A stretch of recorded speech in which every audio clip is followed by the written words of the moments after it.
This deer is the pinnacle of my hunting career, and this is the story of a 209-inch buck with a 9 1/4-inch drop tine that I call Pinhead. Are you freaking kidding me? Mega giant.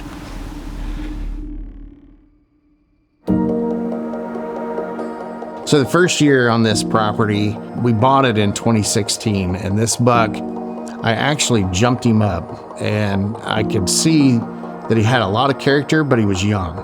It was a 3-year-old buck. I thought, man, this guy's gonna be special. The following year, man, he really blossomed. I mean, he turned into a 175-inch deer, and on his right side had about a 5.5-inch drop tine. Incredible deer. But he was only 4 years old, and I knew this thing was special and had the potential of really being something.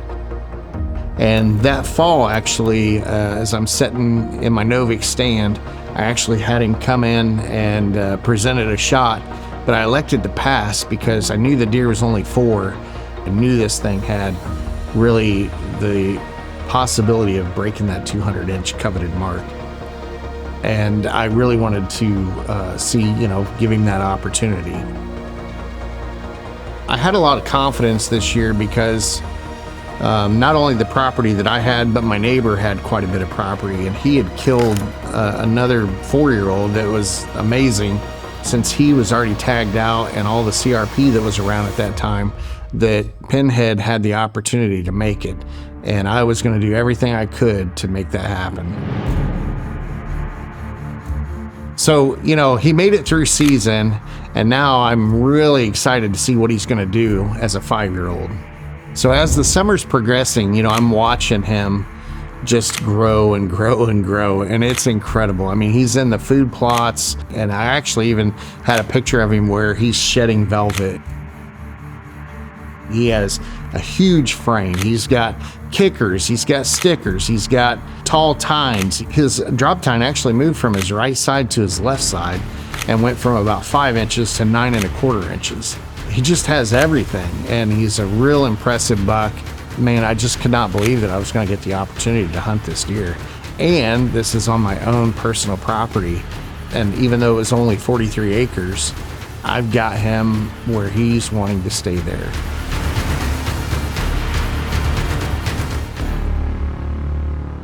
So going into, this year with him going to be a 5-year-old, I wanted to do everything I could to make that deer frequent and stay there if possible. So this food plot, it's a combination. It's got oats and wheat, different brassica, and also has clover in it. So it's kind of like a smorgasbord of food source where, these deer just want to come in. And that year we had a lot of rain, so it was beautiful. I also planted 4 acres of beans. I was dumping, mineral. I had protein feed in the feeder. So basically I was giving him all the food, the cover, and the lack of pressure to keep him there.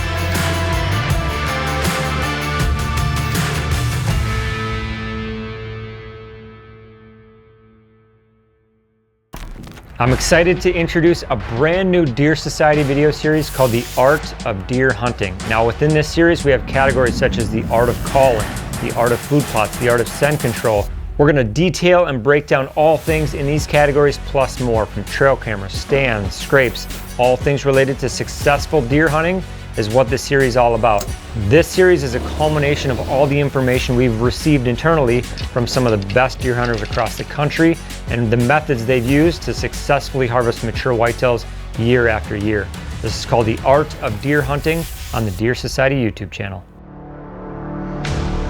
When I set this up, I set it up where the food plot is on the other side of the creek. And the reason is because I felt like I could slip down in, cross the creek, and just pop up, and then be able to slip out without basically that intrusion factor. The neighbor was clearing out some of his property, and he had a ton of little cedars, and we took out 138 cedars, and I brought it over and actually planted them in rows and kind of made some more cover, and also a windbreak, for these deer. Again, just for more cover and more seclusion. And then what I tried to do is create kind of a social network where I'm putting in mock scrapes to get these bucks frequenting, but also even new bucks frequenting.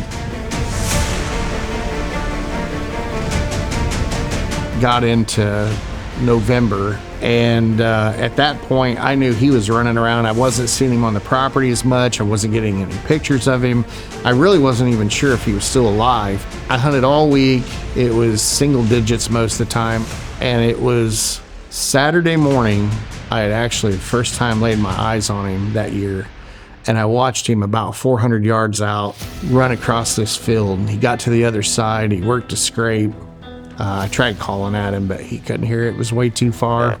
But man, it was incredible to be able to even just lay my eyes on him. I could not believe how beautiful that deer was, even at 400 and some yards. I thought, man, I'm about done. My vacation's about over.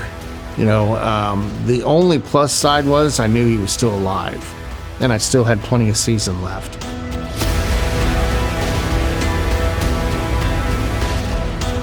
Monday, I had to go back to work, unfortunately, but I did have a doctor's appointment. I'm sitting there in the waiting room at the doctor's office, and I get a text, and I look at it, and it's on my trail camera, and I open it up, and it's Pinhead, and he's in my timber. And I'm like, my goodness, he's checking does, and he's probably gonna bed down. And then I bet anything he's going to come to the north. He's going to come to the food plot and get a bite to eat because he's been running all over searching for hot does. So I told the doctor, I'm like, man, we got to hurry up. Like, I've got a date. And she made it really quick. Fastest doctor's appointment I ever had. I went home, I cleaned up, got my gear on, and I headed out. It didn't take me any time. I was in the tree. And I'm glad it all went down like that because I was only in the tree for probably 40 minutes, and there was a small buck in front of me, and I hear something, and I'm like, man, that sounds like a deer rubbing its antlers on a tree. And I thought, surely not. And I'm looking, and all of a sudden I see him, and he's coming.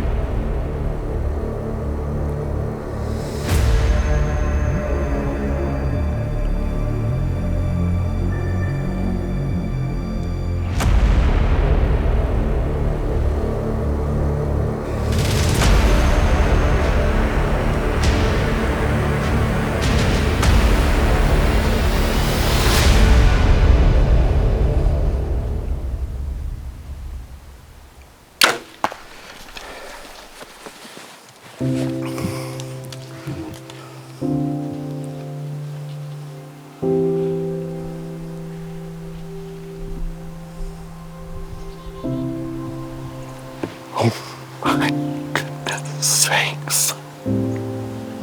Just give me a second. Just give me a second. I may have shot my first 200-inch buck. 5-year-old mega giant. Are you freaking kidding me?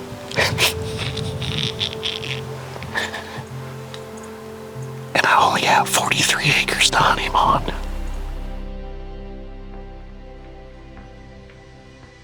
What a beautiful buck. We actually scored him last night. I had friends come up and rough scored him, and he grossed over 200 inches, and that's with some broken tines. He had just broke this brow this week, and it was about equal to this one.